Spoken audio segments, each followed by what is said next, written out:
Olá pessoal, tudo bem? Comigo tudo joinha. Eu sou o Otávio, professor de História, e eu estou aqui com vocês toda semana trazendo temas novos sobre a história do Brasil e do mundo. Hoje vamos dar sequência à história do Brasil.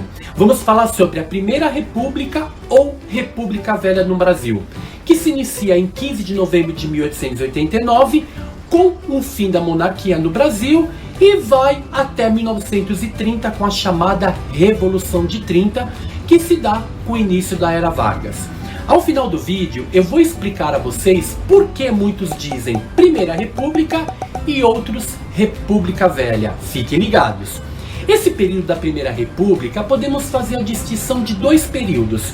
O primeiro, que vai de 1889 a 1894, conhecido como a República de Espada.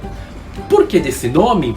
Porque foi um período curto do Brasil que foi governado por dois militares, Deodoro da Fonseca e seu vice Floriano Peixoto.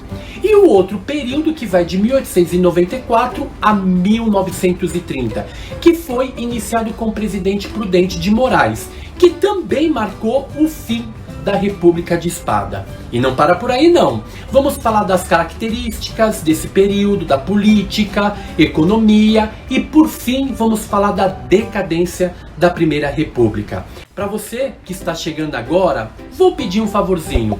Não esqueçam de curtir, de comentar, de se inscrever no canal e ativar o sininho para ficar por dentro de tudo que eu posto por aqui. Estão preparados para viajar no tempo? Voltemos agora ao ano de 1889, quando dá-se início à Primeira República no Brasil. Vamos contextualizar rapidamente o final do Segundo Império para que vocês entendam os motivos que levaram à proclamação da República e, consequentemente, à Primeira República. Durante quase 70 anos, o Brasil viveu um regime monárquico, que foi de 1822 a 1889. O país ele foi governado por dois imperadores, Dom Pedro I e Dom Pedro II. O governo monárquico era um modelo europeu, que já não fazia mais sentido num país americano ser governado por um príncipe da família real portuguesa. Ao longo dos anos, esse regime já não conseguia atender às necessidades sociais do povo. O baixo clero, os profissionais liberais tais como comerciantes, agricultores, médicos, entre outros, estavam insatisfeitos com o atual cenário político do país, pois eles não tinham poder de decisão nenhuma. O regime monárquico também impôs grande censura aos militares, que se sentiam descontentes desde o não reconhecimento da participação deles na Guerra do Paraguai. Isso foi um dos principais fatores que desencadeou a organização do movimento republicano e a organização da proclamação da República. A população, pessoal, exigia um país mais democrático e menos autoritário. Com a proclamação da República, o que acontece? Ele representou um grande marco para a história do Brasil. O acontecimento ele foi o resultado de um golpe de Estado organizado por militares do Exército e aliados ao movimento republicano, que pretendiam acabar com a monarquia vigente no país e implantar uma república federativa e presidencialista. Pensem comigo agora, pessoal. Imagine só, as pessoas não estavam entendendo nada do que estava acontecendo. Eles dormiram num país escravocrata e de repente acordaram em um país que se dizia republicano. É louco, né, pessoal? Bom, agora que vocês já sabem quais os fatores que levaram o Brasil à proclamação da República e uma nova forma de governo estava surgindo, vamos agora explanar rapidamente as características que marcaram esse período. A principal característica da Primeira República foi iniciada com a República da Espada, que estava ligada diretamente com os militares da época. Além de ter os dois governantes militares, Essa república foi um período, pessoal, de muita tensão, de grandes mudanças, rupturas e muita crise. O grande acontecimento do governo de Deodoro da Fonseca foi a promulgação da Constituição de 1891, porque até então o Brasil não tinha. Uma série de leis foram estabelecidas. Uma delas foi a transformação do Brasil em uma república federativa, no qual garantiu poder a todos os estados. Outra ação foi a divisão da república em 3 poderes que foram o executivo, legislativo e o judiciário. A Constituição, pessoal, também colocou fim na separação da igreja e Estado e tornou o país em um Estado laico. A Constituição também gerou o fim do voto censitário. Essa garantia o direito de voto apenas às pessoas com requisitos econômicos e sociais altos. Apesar do fim do voto censitário, a Constituição de 1891 não garantiu direito de voto para os analfabetos, os soldados, os padres e os menores de 21 anos. Aí vem a pergunta: Otávio, o que seria voto censitário? Era um sistema de votação onde somente uma camada da população tinha direito. Isto é, apenas os homens ricos podiam concorrer e votar nos seus representantes, excluindo totalmente o restante da população, que era a população mais pobre.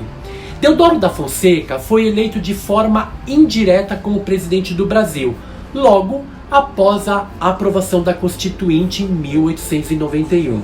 Na nova lei, deputados e senadores elegeriam o primeiro governante e teve Floriano Peixoto como seu vice. A Primeira República, pessoal, é muito conhecida também como República Oligárquica. E isso porque esse período ele foi marcado pelo predomínio das oligarquias sobre o nosso país. Caneta e papel na mão, pessoal. Essa parte é muito importante. Quero dizer que um pequeno grupo era responsável pela maior parte das decisões políticas. E que esse pequeno grupo era basicamente os produtores de café. Aí pensem comigo, se a gente olhar numa escala histórica, a gente vai ver que os produtores do café também tinham muita importância no Império. E isso continuou também na República, na Nova República, mas de uma forma diferente, que eu vou explicar. As oligarquias eram forças políticas que baseavam o seu poder em suas posses, isto é, na terra. O predomínio das oligarquias sobre a política do Brasil começou a ser consolidado a partir de 1894, quando Prudente de Moraes foi eleito presidente, que também marcou o fim da República da Espada. O mandolismo, o clientelismo e o coronelismo simbolizavam o poder das elites agrárias. Além de manifestar o poder dos coronéis sobre as regiões interioranas do Brasil e a troca de interesses. Esses elementos eram fundamentais para o que? Sustentar as oligarquias no poder. Vocês devem estar perguntando, o que seria esses 3 ismos? Eu vou explicar para vocês. O coronelismo e o mandonismo como que eu posso dizer? Eles se caracterizam pelas práticas de mando, a coerção realizada pela elite agrária, visando alcançar interesses políticos. O clientelismo, por sua vez, é caracterizado pela troca de favores. Eu estou falando de quê? De votos. Estes ismos marcavam as relações sociais do Brasil rural de outrora e se fazem presente até hoje em alguns contextos nos quais a miséria e a escassez de recursos são latentes no interior do Brasil, como no sertão nordestino. Conseguiram entender até aqui, pessoal? Outra característica muito importante desse período foram as políticas que sustentavam, as estruturas do âmbito político no Brasil. Aqui estamos falando da política dos governadores e da política do café com leite. Essas políticas foram muito importantes, porque reduziram os conflitos entre as oligarquias, mas não acabaram com elas. A política dos governadores, pessoal, só para vocês entenderem, também conhecida como política dos estados, foi criada durante o governo de Campos Salles, presidente do Brasil, que foi de 1898 a 1902. Foi com a política dos governadores que o funcionamento político brasileiro na Primeira República foi o quê? Estruturado. Por meio dessa política, foi possível realizar uma aliança entre o executivo e o legislativo. Na prática, essa política funcionava da seguinte maneira, prestem atenção. O governo federal daria apoio à oligarquia mais poderosa de cada estado. Assim, as oligarquias deveriam eleger deputados dispostos a atuar em favor do governo e no legislativo. Com o apoio às oligarquias mais poderosas, o governo federal esperava que os conflitos políticos respingassem no mínimo possível no âmbito federal e ficassem reduzidos apenas ao quê? Ao âmbito estadual. O funcionamento da política dos governadores dependia consideravelmente da figura do coronel, como eu já disse, pois seria ele que, a nível regional, mobilizaria os votos necessários para eleger os candidatos certos, de acordo com o interesse de cada oligarquia. Já a política do café com leite derivou-se da política dos governadores e visava a predominância do poder nacional por parte das oligarquias paulistas e mineira, executada também na República Velha a partir da presidência de Campos Salles. Agora a gente vai entrar num outro tema, que é a economia. A economia desse período era predominante rural, com destaque na produção do café, que respondia a mais de 50% da exportação brasileira durante toda a Primeira República. Também fazia parte a produção o açúcar, o algodão, a borracha, o cacau. Nessa época, pessoal, vemos o crescimento também da indústria, com destaque para a cidade de São Paulo, que concentrava 31% das fábricas no Brasil. E o que acontece nesse período? O desgaste do pacto que mantinha as oligarquias minimamente em paz contribuiu para o fim desse período da história brasileira, onde iniciou-se a fase de decadência, que foi em 1920. Isso aconteceu, pessoal, porque os tenentistas reivindicavam o fim das estruturas oligárquicas que estavam estabelecidas no país. Aí vem a pergunta, mais uma pergunta: quem eram os tenentistas? Era um movimento político-militar formado por jovens oficiais de baixa e média patente do Exército Brasileiro, de camadas médias urbanas, que estavam insatisfeitas com o governo da República Oligárquica. Bom, ao longo da década de 1920, o que aconteceu? Os tenentistas realizavam uma série de revoltas por todo o país, como a Revolta dos 18 do Forte de Copacabana, a Revolta Paulista de 1924 e a Coluna Prestes.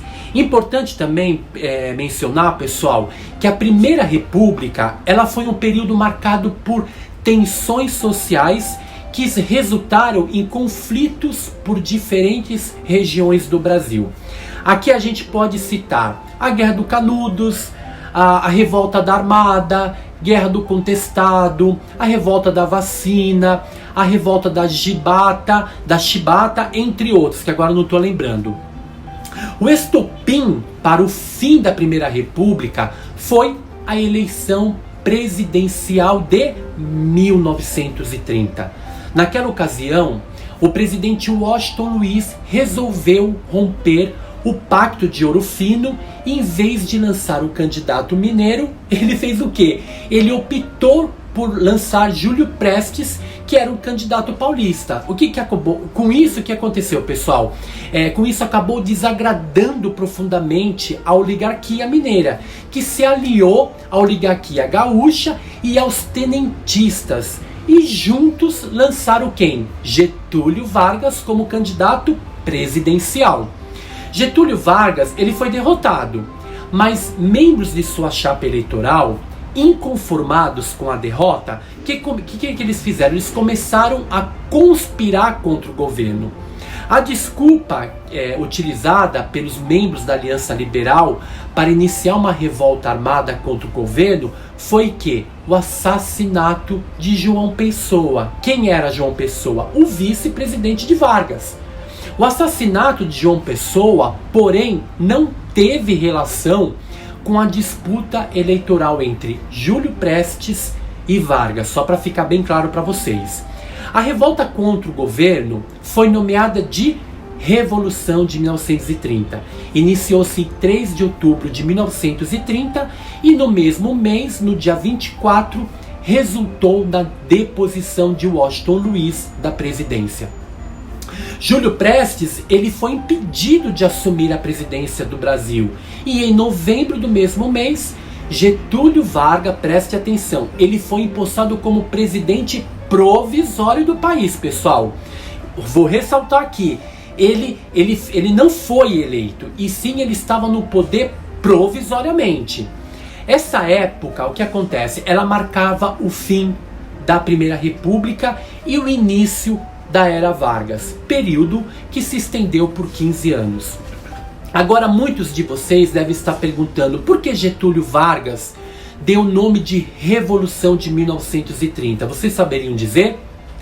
Porque segundo Vargas, ele iria modificar toda a estrutura política e social do Brasil e a economia também, entendeu? Por isso desse nome.